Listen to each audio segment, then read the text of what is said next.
නමෝ තස්ස භගවතු අරහතෝ සම්මා සම්බුද්දස්ස පංචම පරිච්ඡේදය නවවන පාඩම කාමාවචර කුසලයේ විපාක. කාමාවචර කුසලයෙන් කාමසුගතියෙහි ප්‍රතිසන්දි ඇති කරනු ලැබේ.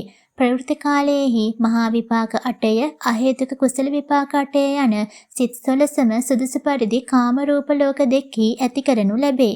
ත්‍රි හේතුක කුසලය දි හේතුක කුසලය කියා කාමාවචර කුසලය දෙවදෑරුම් වේ. ඥාන සංප්‍රයුක්ත සිත් 4 ත්‍රි හේතුකය.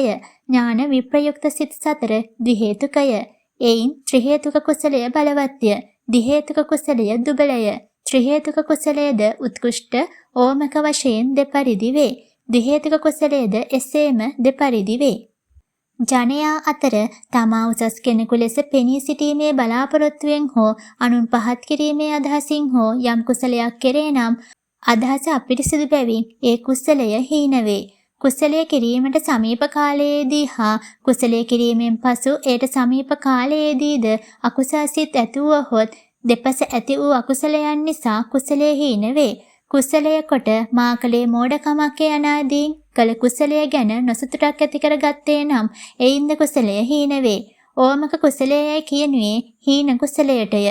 අත්තුක්කංසනයෙන් හෝ පරවම්බනයෙන් හෝ పూర్ව අපරභාග දෙකේ ඇතිවන කෙලසුන්ගෙන් හෝ කිලිටි නො වූ කිරීමෙන් පසුත් මා විසින් යහපතක් කරන ලද්දේ කියා නැවත නැවත සතුට ඇති කරගන්නා වූ කුසලය උත්කෘෂ්ඨ කුසලය වේ. ත්‍රි හේතුක උත්කෘෂ්ඨ කුසලය ත්‍රි හේතුක ප්‍රතිසන්දියගෙනදී ප්‍රවෘත්ති කාලයේහි මහා විපාක 8ය අහේතුක කුසල විපාක 8 යන විපාක 16 ඇති කරන්නේය.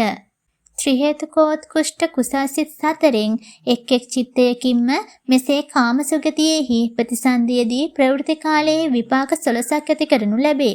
මේ විපාක සිත් 16 ඇති කිරීම එකවරටම කරන්නක් නොව ඉෂ්ඨ රූප ශබ්ද ආදී හමුවන සැටියට ඒ අවස්ථාවලදී සිදු කරන්නකි. කුසලයක සෝමනස්ස සහගත උපේක්ෂා සහගත භාවය හා අසංස්කාරික සසංස්කාරික භාවය විපාක දීමේදී බලපවත්තන කරුණු නොවේ.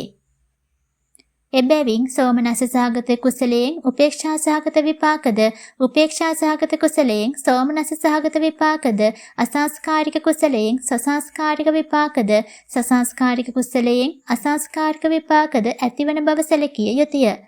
ත්‍රි හේතුක ඕමක කුසලය හා ද්වි හේතුක උත්කෘෂ්ඨ කුසලය ද්වි හේතුක ප්‍රතිසන්දියේදී ප්‍රවෘත්ති කාලයේහි ඥාන විප්‍රයුක්ත මහා විපාක 4ය අහේතුක කුසල විපාක 8 යන විපාක 12 ඇති කරන්නේය. ද්වි හේතුක ඕමක කුසලය අහේතුක ප්‍රතිසන්දියේදී ප්‍රවෘත්ති කාලයේහි අහේතුක කුසල විපාක 8 පමණක් ඇති කරන්නේය. අසංස්කාරික කුසලයෙන් සසංස්කාරික විපාකත් සසංස්කාරික කුසලයෙන් අසංස්කාරික විපාකත් ඇති නොවේ යන ආචාර්යවාදයක් ඇත්තේය. එය බොහෝ ආචාර්යවරයන් විසින් පිළිගන්නා ලද්දක් නොවේ. සිත්වල අසංස්කාරික සසංස්කාරික භාවය අතීත කර්ම හේතුවෙන් වන්නක් නොව ඒ සිත් උපදවන අවස්ථාවේදී ඇතිවන කරුණු අනුව සිදුවන්නකි. රූපාවචර කුසලයේ විපාක රූපාවචර කුසලයද පරිත්තය මධ්‍යමය ප්‍රණීතය කියා තෙවදෑරුම් වේ. හීන වූ ඡන්දාදියෙන් යුක්ත වන රූපාවචර කුසලය පරිත්ත නම් වේ. මධ්‍යම ඡන්දාදියෙන් යුක්ත කුසලය මධ්‍යමය. උසස් වූ ඡන්දාදියෙන් යුක්ත වන කුසලය ප්‍රණීත කුසලය වේ. කාමාවචර කුසලය දුබල සිතකි. එබැවින් එයින් එය හා සමාන වූද සමාන නොවූද බොහෝ විපාක සිත් නානා ස්ථානයන්හි ඇති කරනු ලැබේ. රූපාවචර කුසලය බලවත් සිතකි. එබැවින් එය හා සමාන නොවන පහත් විපාක සිත් එයින් නූපදනු ලැබේ. එයින් විපාක උපදවන්නේ උසස් තනක් වූ බ්‍රහ්මාත්ම භාවයේහි පමණකි. බ්‍රහ්මාත්ම භාවයේහි උවද කුසලයට සමාන වූ ධාන්‍ය සිත්ම ප්‍රතිසන්දි භවාංග චෛත්‍ය වශයෙන් එයින් නැති කරනවා මිස අන්සිතක් ඇති කරනු නොලැබේ. පරිත්ත වූ රූපාවචර ප්‍රථම ධානය කුසලයෙන් බ්‍රහ්ම පාරිසජ්ජේහි උපදිති. මධ්‍යම ප්‍රථම ධානය කුසලයෙන් බ්‍රහ්ම පුරෝහිතේහි උපදිති. ප්‍රණීත ප්‍රථම ධානයෙන් මහා බ්‍රහ්මේහි උපදිති. පරිත්ත වූ ද්විතීය තෘතීය ධාන කුසලයන්ගෙන් පරිත්තාභේයිද මධ්‍යම කුසලයන්ගෙන් අප්‍රමාණ බෙහෙයිද ප්‍රණීත කුසලයන්ගෙන් ආභස්සරේයිද උපදිති. පරිත්ත වූ චතුර්ථ ධානයෙන් පරිත්ත සුභේයිද මධ්‍යමයෙන් අප්පමාන සුභෙහිද ප්‍රනීතයෙන් සුභකින්හෙයිද උපදිති. පංචම ධානයෙන් වේහප්පලෙහි උපදිති. පංචම ධානයම සංඥා විරාග වශයෙන් වඩා අසඤ්ඤ සත්‍යයන් කෙරෙහි උපදිති.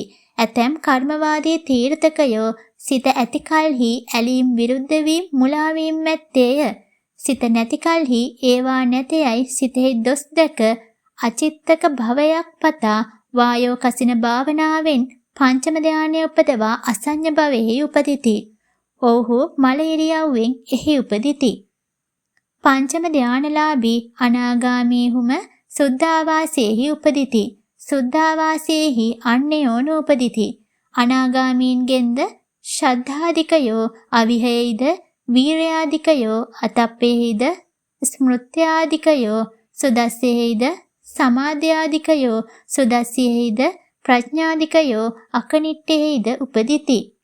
අරූප ධානලාභීහු පිළිවෙලින් ආකාසානං ඡායතනාදී භූමිවල උපදිති.